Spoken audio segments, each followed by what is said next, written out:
The 21st century has kept us in a cycle of crisis and recovery without stability. One crisis is inflation, and our revenue growth is not keeping pace with expense growth. So what does this mean for pricing? Welcome to Leading the Way. Okay, folks, so price and inflation. What's happened? How have we not kept pace as a sector with inflation? Why is the delta now so big? What's happened? Think about all the things that we were adapting to during that pandemic period. And the fear, once people were stopped going or their participation declined so largely that the fear of price increases keeping them at bay or keeping them back. I'm confident that's a big part of it. I think you're right. Well, and discomfort around how we changed our products during that time. The experience changed for audience members. We were socially distanced. Right. We were digital. We were outside. Being able to equate a pricing strategy to the experiences that we had been selling for years and years and years into this new space was really difficult. And then we're switching back and we're trying to adjust for fear about people having, hesitancy in returning to live performance on top of this cost of living and inflationary setting. But I wonder, when I think about examples when we talk about price, where that sits strategically in an organization, how that is monitored and measured and is part of a strategy, who are those decisions left with? And should it be an organization-wide strategy? I mean, what does strategic pricing, what should it actually look like? Because I think if it was part of our regular strategic review, would that not get to our attention sooner, or would we make decisions differently? I don't know if I've told either of you this story.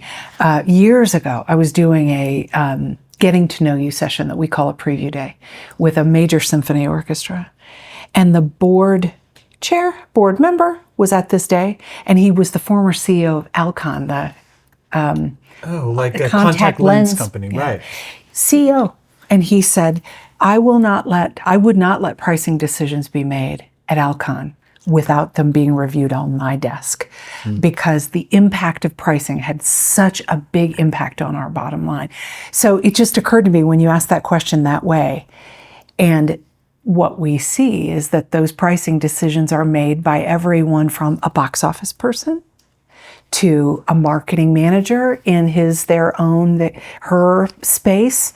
Programming people, right? Programming folks, for sure. Artistic. Well, sometimes contribute. it's dictated to. Sometimes it's dictated, exactly. Right? Yeah, exactly. Is it ever made strategically? What I notice is maybe it might be the most emotional decision organizations make. Yes, yeah. Outside of picking product, picking shows that's going to go on their stage. It's interesting that the thing that is actually the most important to understand data, internal data, external data around is price. And it's often the things organizations approach with the most gut instinct, with the most emotion, as opposed to data. Is pricing elevated to the CEO or senior leadership? Like, this is a strategically important enough decision for our enterprise that we are going to vet how these decisions are made. I don't know that I've walked into an organization where, let's just call it the senior leadership team, has said, this is so important, we need to understand the... If it did, then would we be in the place that we're at now, that we are behind inflation? Yeah. Maybe not, and that's a fair question. I think oftentimes, to the extent there's oversight from a leadership team, it's more about governance, oversight, approval, sign off, right? Less about show me what the prices you've chosen, maybe explain to me why, and just to make sure that I'm across that as the leader so that I can approve it and say that I've seen it in front of the board, but not what is the pricing strategy? Right. What is this pricing strategy? Not justify the decisions you've made to price certain product at certain numbers. What is the strategy that we are deploying here? Can you articulate that? So what are we talking about when we talk about strategy? Like let's name it. Well, I think often the biggest topic that comes up is accessible pricing. How is our pricing strategy accessible? And I wonder how the right desire to be accessible has caught us up in some of these decisions about how Well, it certainly has. I mean, the pandemic created a fear that people wouldn't get off their couches. We also, because of social reckoning, wanted to be accessible. And there's also, I heard with such frequency, there is no way my customers will pay that inflationary cost. Yes, we are burdened with it. There is no way they will pay that price. So there's accessibility in the mix, right? There's cost coverage in the mix. There's market competitive factors in the mix. What else is in the mix? Deal structures. Deal structures. Past history. It isn't just the pandemic. It isn't just a cost of living crisis, both in the United States and Canada and the UK and Europe. We were not great about raising prices or adapting prices to meet the types of conditions you described, whether it's inflation, whether it's market competition, whether it's accessibility, really understanding what is accessible. We weren't great as a sector before the pandemic in a lot of ways. And so, yes, it's made it harder, and the extraordinary circumstances we find ourselves in. Organizations are catching up. We have seen pretty significant increases in average ticket price, not at the rates that have fully caught us up. We're closing the gap, and as inflation levels off in the world for now, or at least the rate of growth of inflation levels off, organizations are playing catch up, right? But the thing we always talk about in terms of playing catch up with clients is if you're doing it in small steps at a time, it doesn't hurt as much. Right. If you wait out of fear, I can't raise my prices, my market will not pay this price. I know we cannot go above this price. Yeah. The longer we wait, the more it's going to sting when we finally have to swallow the pill and elevate prices to just meet where our business expenses are going. You did a study when I was with you in the UK, but it was across the pond, both sides, that TRG clients had grown prices more than the broader field. And my memory is that you said that did not affect volume. Right. So. And that's often the fear, right? Yeah, right. That's the fear. And so this gets to a whole other really interesting, like, kind of psychological dynamic and emotional dynamic that we have had in the sector for a long time, which it puts price and demand in kind of direct connection to each other in a way that puts price as the driver for demand, right, not the other way around. Right. So the fear is often whatever I do to price, that will then have an impact on demand. Yeah. Prices are going up, so demand's going to drop. That's the fear of the units. Demand is low on a show, so I better lower prices in order to stimulate demand, right? Unfortunately, in general, that's not how it works, and that's not where we've seen organizations be successful. This is such an important point for people to hear, though. How do we know it doesn't work? I mean, there will be people listening to this that will say, this is all very well, but I have a show right now that's not selling, and there's pressure to reduce prices from all sorts of angles. What would you say to those folks that would maybe reframe how we think about price in those lower demand situations? So I would say, look, price sensitivity does exist, right? It is possible for prices to get too high. There are price points that the market just won't bear, or enough of the market won't bear. So I don't want to make it sound like it's impossible. But we've got to look for it with a lot more nuance and a lot more specificity than just going, oh, that show's not selling, so therefore it must be price. There are things we can look for. We can look for the absorption of price points that are at the lower end of your scale. What does absorption mean? Like, how many seats are sold, right? Are those seats selling? Are those seats at your lowest prices still available? And if you're in a show that is low demand, and you can look at your hall and you can look at your seats and go, oh, that's interesting. I have low price seats on sale and they're not selling. Right. Well, so how is it price? Why would we need to lower it further? Where the issue may be there is in demand. It may be in awareness, right? It just may be in other factors. Now, sure, all of your lowest price seats are gone. Let's say you're only left with your top price, and you've noticed units and sales start to level off as you've contracted down to just having one price point available. Okay. Interesting, right? Maybe price is playing a role here in terms of driving volume, but then you've got questions to ask to say, what adjustments to price and would we want to make? Did my spending stop? Like, is there a correlation there? Absolutely. And if the spending is still going, and velocity or the speed with which sales are happening flattens, then you might say, dynamic pricing can also mean I'm going to take a buck or $5 off of that That's right. price. That's right. That's right. Allowing dynamic pricing to just lean into the word dynamic and just note that it changes. Right. And just to be able to say, okay, let me bring the price down and see if that stimulates demand. If I create more inventory at some lower prices, does that help stimulate demand? Right. Are there messages, marketing messages in particular, that I can do to build awareness that I still have $10 seats available? If you've got $10 seats going unsold, you're going to have a hard time convincing me that that price is a reason that show isn't selling. Right. But are we communicating proactively enough about the more affordably priced seats that we actually have?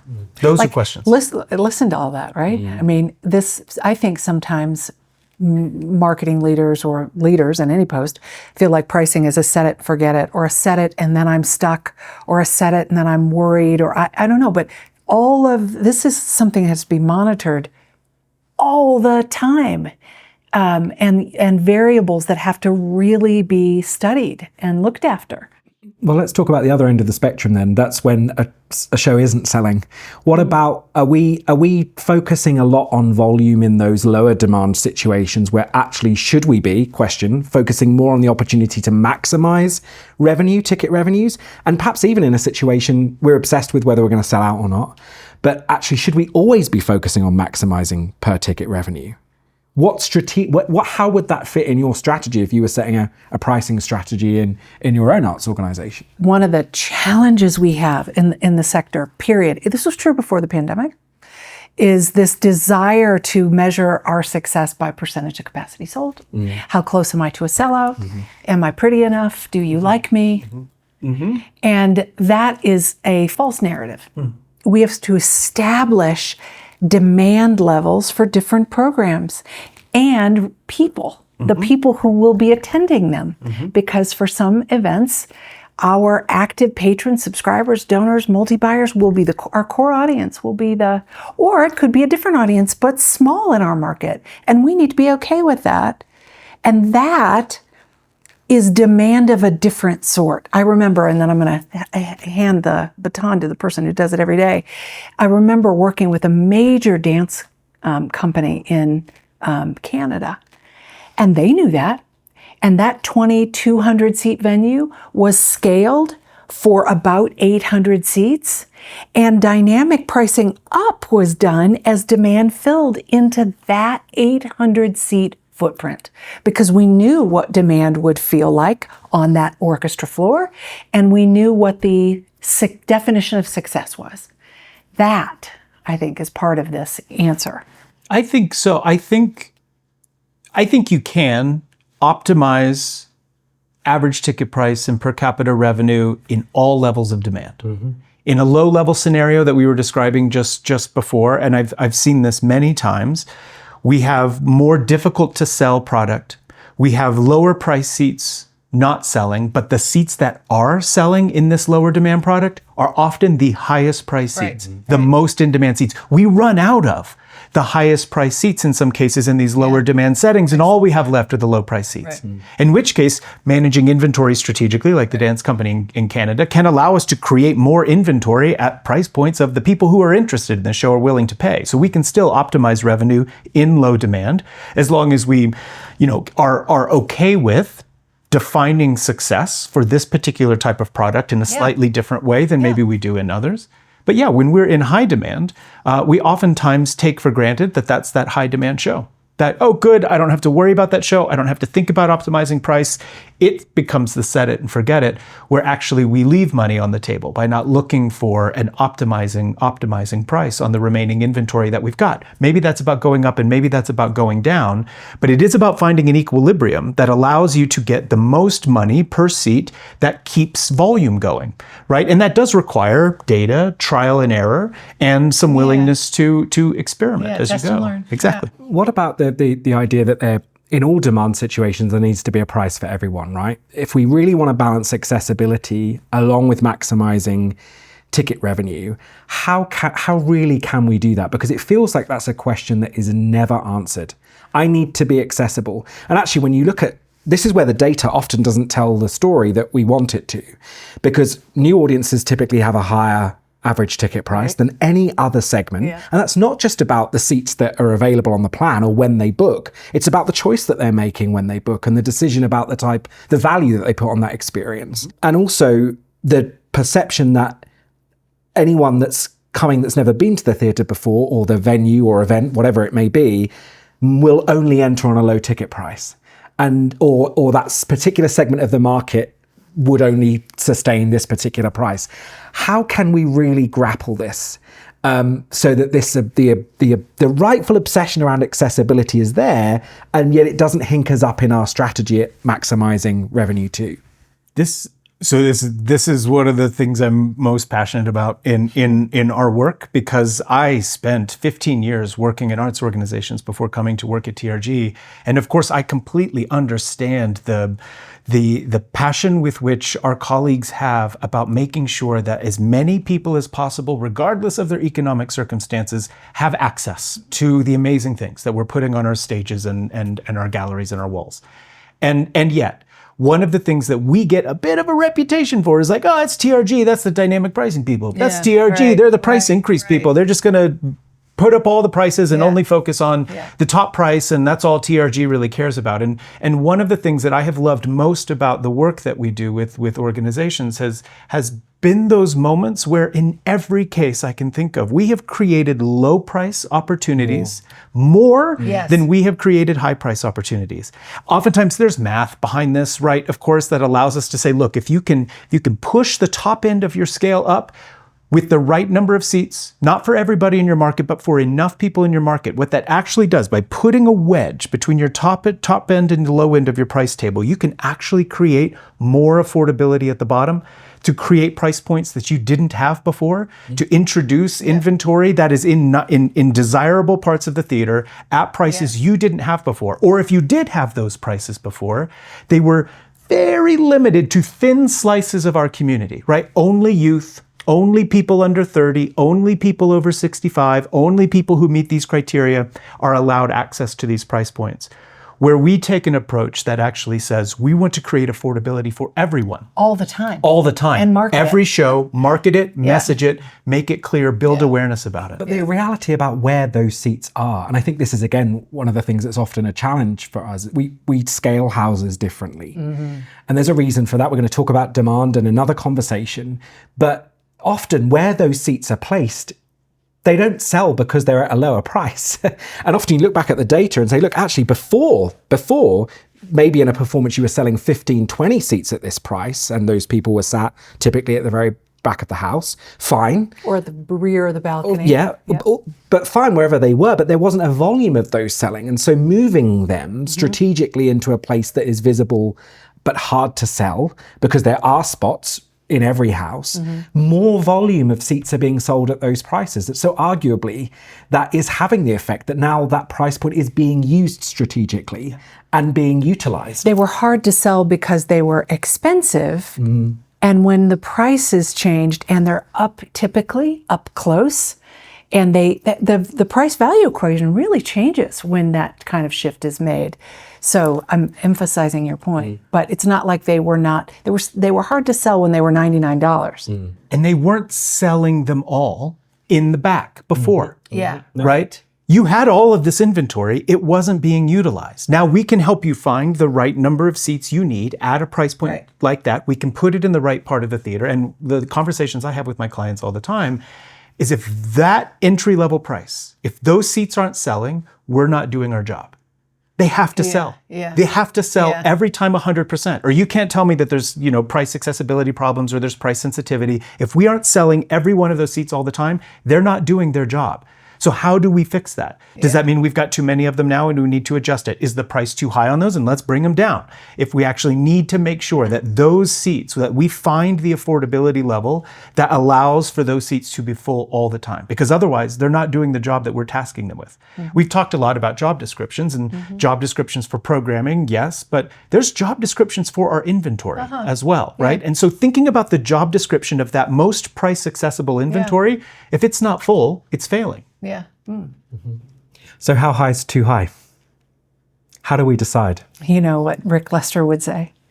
The seat, the price is what you can get for the seat. He'd put that chair up and say, the right price is the one you can get. So I don't know that we have an answer, except that demand informs that answer. I don't think there is too high. I don't think it's true. I think that there's even a case where this is difficult. I've had these conversations with clients, and this is uncomfortable and difficult. But in the big strategic scheme, sometimes in some settings, it is better to let those last 10 seats go unsold at a particular high price that you're in very high demand, calling that show a sellout and letting it be. Mm-hmm. Oh yeah, I agree entirely. And then just discounting those at the last minute entirely. to make sure that they're full. So I would push back and say, sure, if we're earlier in the sales cycle, if we've got more than 10, we have to find the price that's going to allow us to move the seats. And if it goes too high, we can see it in the data and scale it back. That's right. But if velocity continues, at this point though, is really back in the early days, that's exactly what we'd do. We'd let there be unsold seats and say, it's sold out, it's done. So if velocity is continuing and my price is $250 and I bump it to $255 and velocity continues, then for the organization and for its mission and intention and the other things that can't yield that price, it is our obligation to maximize that revenue. This is where I have the most heated discussions sometimes with clients and with the sector, and it's really hard because we will want to apply moral and ethical arguments to pricing decisions, which I understand, and we try to incorporate, as we were talking before, across the entire price table and across the entire hall and all of the inventory. But when we talk about the moral and ethical obligations we have to drive the most revenue, to support our mission, to achieve our aims in the community, if we actually are so lucky to have a show that has that level of demand, that is commanding that level of price, there is a moral and ethical obligation for the organization to generate as much revenue as possible to feed and fuel its mission going forward on the back of that. And this is a hard conversation. And this is a hard And it should not be. Right. It should not be, because there are plenty of avenues and channels for people to access inventory and events. And when we have galas and special events, we don't think twice about it. That's demand of a different kind, but we don't think twice about it. I'm really curious about this gut-clenched, we are a nonprofit, and so we can't.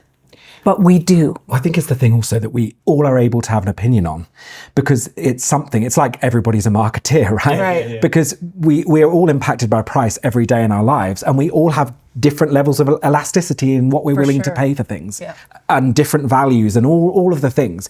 And there are different strategic approaches to prices that other consulting companies take to price too. And that's okay. We all want the same thing. There's just a different approach to doing it. And I think maybe that sometimes the tension there is there are lots of opinions. And so I wonder what you'd recommend. Is this about picking a strategy for your organization and sticking with it? How maybe can some of that tension be taken out? I don't know if it's about picking a strategy and sticking with it. I think it's about it's a culture question. I think having a conversation that says, where do we stand on this issue of pricing at the I almost said board level. Board members will predictably almost always push back on higher prices because they are humans, and they often put their consumer hat on first. So I'm always advising clients to be very careful to make decisions at the administrative level around pricing. But within that administration, let's talk about the culture that we've got around price. And let's set a culture about what our comfort is. If you decide that you want to grow consumer individual-based income, then you've got to think really hard about your responsibility to leverage the events that have demand in your marketplace. That's the most robust conversation you can have. I think it's Yeah, I think it's similar. I think it's values or philosophy, but shared across an organization. And the things to look out for in our perspective would be this projection feeling that you described. I couldn't pay that. I would never pay to see that show. I wouldn't come here, right? Focus group of one. We've got to look out for that. Right. We've got to look out for artificial numbers, just kind of numbers set, which I've encountered a number of times with leaders and organizations saying, we are not going to charge more than this. Right. We just aren't, right? Let's unpack that. Let's really understand what the implications are of that, if that's going to be a value, if that's going to be something that we stand on. And I also think we have to stop being the martyrs of and working from a place of fear that says, well, even if everything around us suggests that there is demand and prices will go up, that we couldn't possibly operate the way that other businesses need to operate to generate revenue.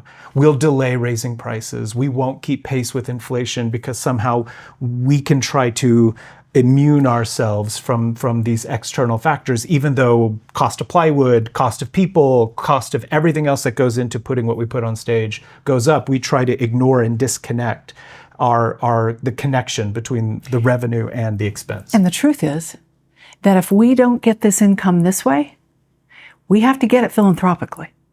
So let's talk about that. How has inflation had an impact on philanthropic giving? There was a change through the pandemic and through COVID. There are other ways, membership that people can give through roundup donations. It's all different ways. Is inflation impacting that? Should we be paying the same attention strategically to the decisions that we make around our giving levels or our galas and how they're valued in this inflation moment? Yes, Stephen. Yes, we should. It's really complicated, though, isn't it? Because there, I don't know. In my lifetime, there's never been a more complicated time for philanthropy. Generational transfer of wealth. Just to start with something that isn't political, it's just people are aging, and the wealth is going to younger generations who have a different perspective on the ROI of their giving and on where they want to have an impact. And then you have the current time that we've been through. The pandemic elevated the need in social services.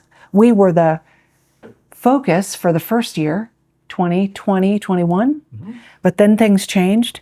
And the current political environment and the uncertainty always affects philanthropy more than it does ticket buying. Recessionary periods have always indicated that. So do we price our way to that? I don't know that it's about price. Right? But I do think it's related to a lot of the things we were just talking about. We bring the same fears, we bring the same hesitation, we bring the same projection about asking for philanthropic contributions by and large that we do to pricing our tickets and our events. The average gift size has not increased at all since, and that before inflation. The average gift size has not increased since pre-COVID, and in some sectors it has declined. Multiply that by a factor of 25% to further diminish the value of those donations that we were getting. So not only were we afraid to, ask for more systematically, more intentionally across our donor base, to make gradual elevations a big part of our giving strategy. We have to understand that $1,000 gift today just doesn't go as far into the organization as it did 5 years ago. It just doesn't bring as much support as it used to. But right now, work that I'm doing with a client is looking at the quantity of givers, donors at various levels on the annual fund membership table. There's a point over which the one-on-one conversations have to guide the giving. But at the lower end of the annual fund table, if I'm seeing the past 5 years consistent decline at the $250 to $500 level, then I may have a giving level, a pricing, a bracketing, a benefits problem. That in this environment, we may need to shift the benefits at the lower levels, shift some things to ensure that we keep donor acquisition and retention happening in the best possible way. The best example, the fear here, the best example I've encountered, and this is so similar to the conversations we were just having about price. Let's imagine the entry-level gift to get into the donor lounge at your theater, right? One of the most impactful and beloved donor benefits that we have seen in the sector. For many organizations, that price, that entry point price for a gift to get access to the donor lounge has not moved in years and years and years. Meanwhile, more and more people, so some organizations are seeing more and more people eligible, able to make that level of gift. So let's say that was $1,500 10 years ago, the last time you set these prices. We now have a lot more people because of inflation, because of incomes have risen and other reasons, right? That there are now just more people for whom that becomes an achievable entry point. And so we start to hear complaints from organizations saying like the donor lounge is too full. We can't accommodate everybody and we need to move it. But now we're afraid of upsetting, disrupting, we'll lose the money, we'll lose the donation, we'll lose the relationship if we actually have to ask people to do a little more to gain access to this benefit, which is in high demand. And the same, I would say we're talking about annual fund, but the same principles apply for membership for organizations that have that. They do. If we don't charge it in tickets, we have to get it in philanthropy thing. We've seen, I can think of 3 cases right now in our client history where a decision was made to level the pricing playing field. 2 of them were in the orchestra field. Publicized loudly. We'll get XYZ Bank to enable us to make prices accessible.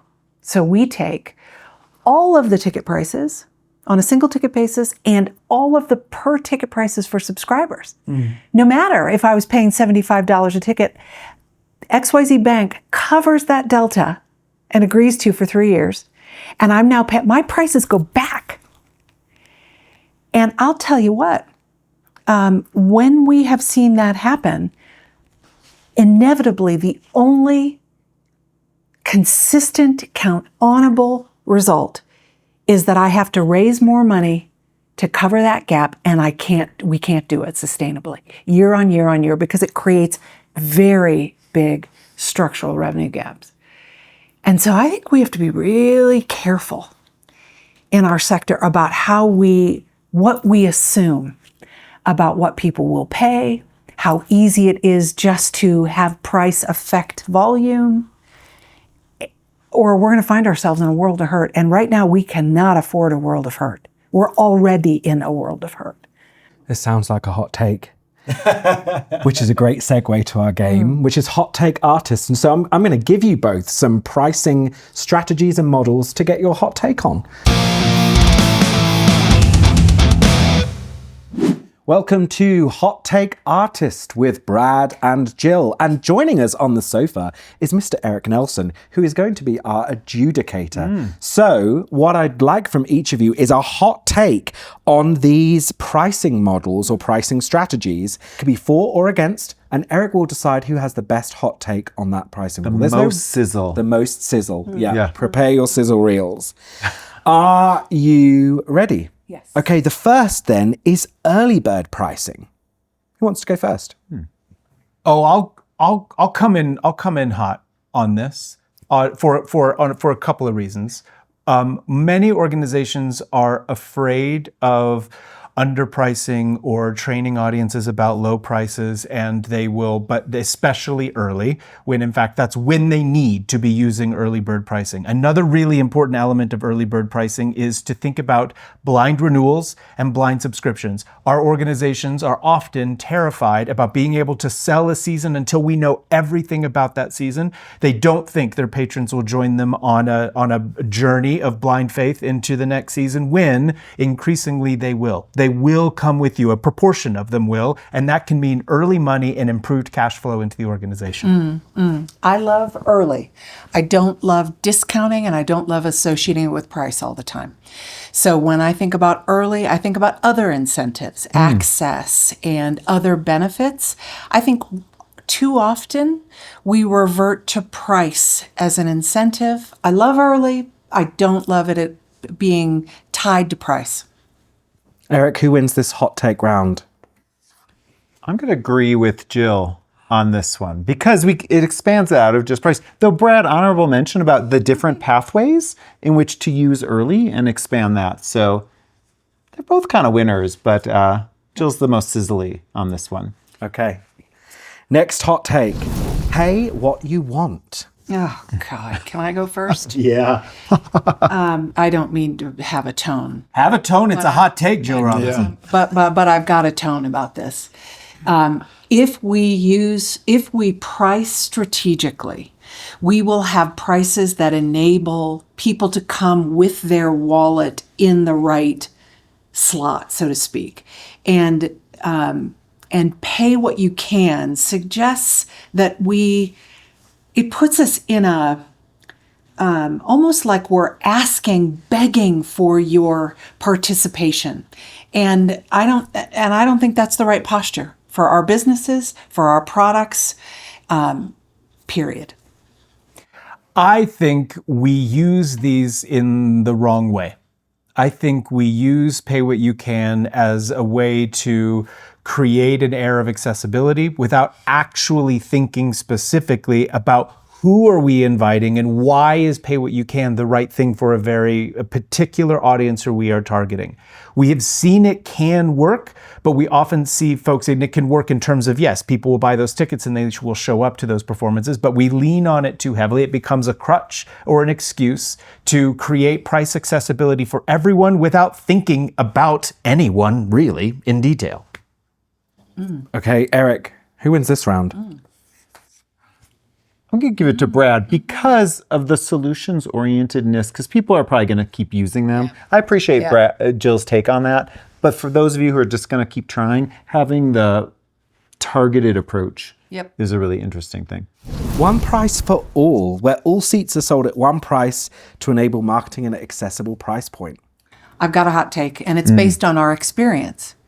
As a consultancy, we have had, I can think of 3 organizations who have done price for all, one price for all, and they have reduced the price in some cases only for single ticket buyers, but in other cases for everyone, including the subscriber. It requires philanthropy is my hot take. If we're going to reduce the price of the ticket, then philanthropy is what will be required to close the gap. Is that sustainable? ? My answer in experience is no. I can't disagree with Jill on this, but I think I'd come at it from a slightly different angle. My hot take on this is that we hear a lot from clients about pricing that is fair, pricing that is equitable, pricing that is accessible. And this kind of lowest common denominator approach to pricing is actually not equitable. It is the opposite of fairness and equity because it means you are in a position to choose and speak for everyone, to identify one price point that you, in the position of the organization, say, I have deemed this price point to be the one that is the most fair and accessible to everyone, rather than acknowledging that we might need multiple price points, we might need a range in order for individuals to decide what is the appropriate price point for them. It puts us in an incredibly pretentious position with good intention, but it's incredibly pretentious that we are going to decide what is the fairest, most accessible price point, and it puts us financially in a real bind. There's some hot takes there, Eric. There's a lot. There's Who's a gonna lot of win? heat, a lot of sizzle in this one. What I really appreciate both answers, but I'm going to give it to Brad on this because I like the collaborative nature with your audience that you're talking about. So you're not deciding for them, but you're offering a variety of options that deal with who they are. Yeah. Okay, so 2 hot takes for Brad, 1 for Jill. So Brad's in the lead so far, Jill. We need you to up the ante of your hot. Turn up the heat. Yeah. Turn up the heat. Okay, next one then. Last minute discounts, fire sales to try and drive volume. Your hot take. Okay. Stop this. Stop this madness. Be confident in your product. Do not panic, and train people to wait for your panic and to wait for the discounted tickets that you are going to send. Yes, I want, like you, as many people attending your performance as you do. We want it to feel as full as we can. And yet, That is putting short-term desire ahead of long-term strategy and results. Please stop this. We are training our audiences to wait for fire sales, and we are not building long-term relationships with them along the way. It's okay to let some shows not meet the ideal of what we would have. If we run out of time to sell as many seats as we would like, we are out of time, and that's okay. Move on to the next. Continue to build long-term relationships, not short-term gains. The only addition I make is that if you're going to do it, don't broadcast it. We talk about dynamic pricing being up and down. And so if we're watching volume, and if we've reached a ceiling and we need to discount at the last minute, do it. Just don't tell the media about it. Yeah, don't put it on Facebook for sure. Right. Yeah. I like, this was more than a take. This was like a strategy and a multi-step plan. So I appreciate I want all it to of be the- an intervention. Yes, right, indeed. From passion alone, I have to give it to Brad on the look to the camera, but great points all around. Yeah. Okay, next hot take, folks. Dynamic pricing. Smart. Can I just go? Yeah, take it. Hot it. Dynamic pricing is our firm. Our clients were the first to do it, and it still happens increasingly easily today. It's smart business. It maximizes demand when you have it, and it is a cherry on top of a bigger demand and inventory management program. I say allow for a little nuance when you're thinking about dynamic pricing. The way we describe dynamic pricing, the way our clients have done it for years, is not how big multinational conglomerate concert hosting organizations practice dynamic pricing. But in press and in media, it is all given one term. So allow for a little nuance. Don't let the way other folks are describing an important business practice deter you or infuse fear into your decision-making around something we know works. When executed well, when executed with our customers in mind, when executed ethically, it can be incredibly valuable. But don't let others throw shade on dynamic pricing and create fear for you and prevent your business from taking advantage of it. Yeah. Yeah. I like that spoonful of confidence that you gave to both of those. And Jill, I'm going to give this to you because you laid that foundation for us. So excellent. Well done. Okay, final one, folks. Final hot take. Are you ready? Let's talk package pricing, bundling benefits or tickets to incentivize loyalty. I've got a hot take for this. Bundling and packaging does not have to mean discounting. It does not. Many do. Many times, the benefit to being a subscriber is to not pay as much for your tickets that compared to single ticket buyers. Many times, a member may get a discount when they're multi-buying in the UK or in other markets.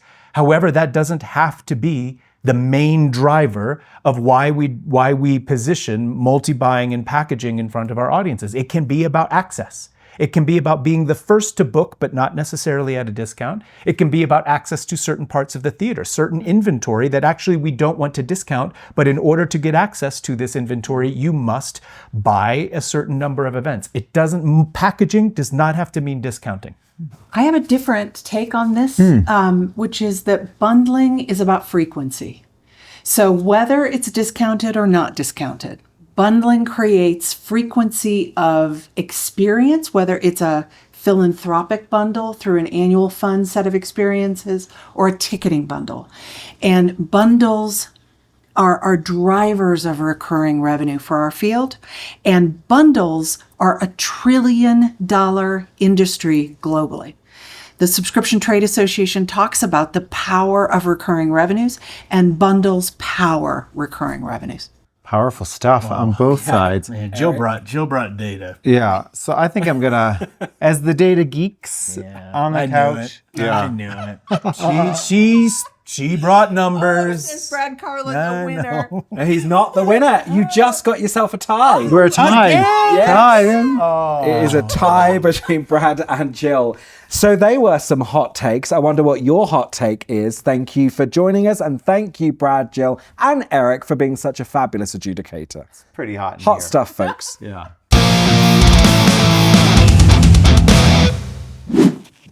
Those were some hot takes.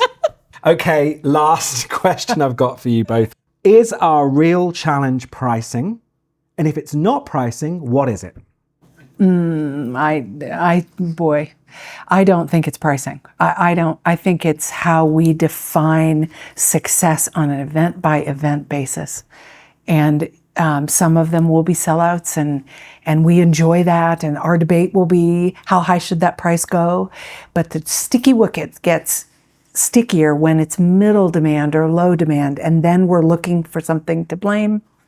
And price becomes the target when in fact we just didn't characterize what success looks like from the get.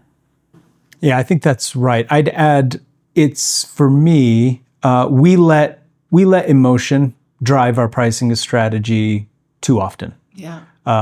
Is it 0% of the pie? No, but we often defer to emotion rather than strategy or clear definitions of success when making really important strategic decisions around price. Well, thank you. I think this was a great and important discussion to have. Thank you for your hot takes. Appreciate you. And thank you for watching and being with us again. We'll see you next time on Leading the Way.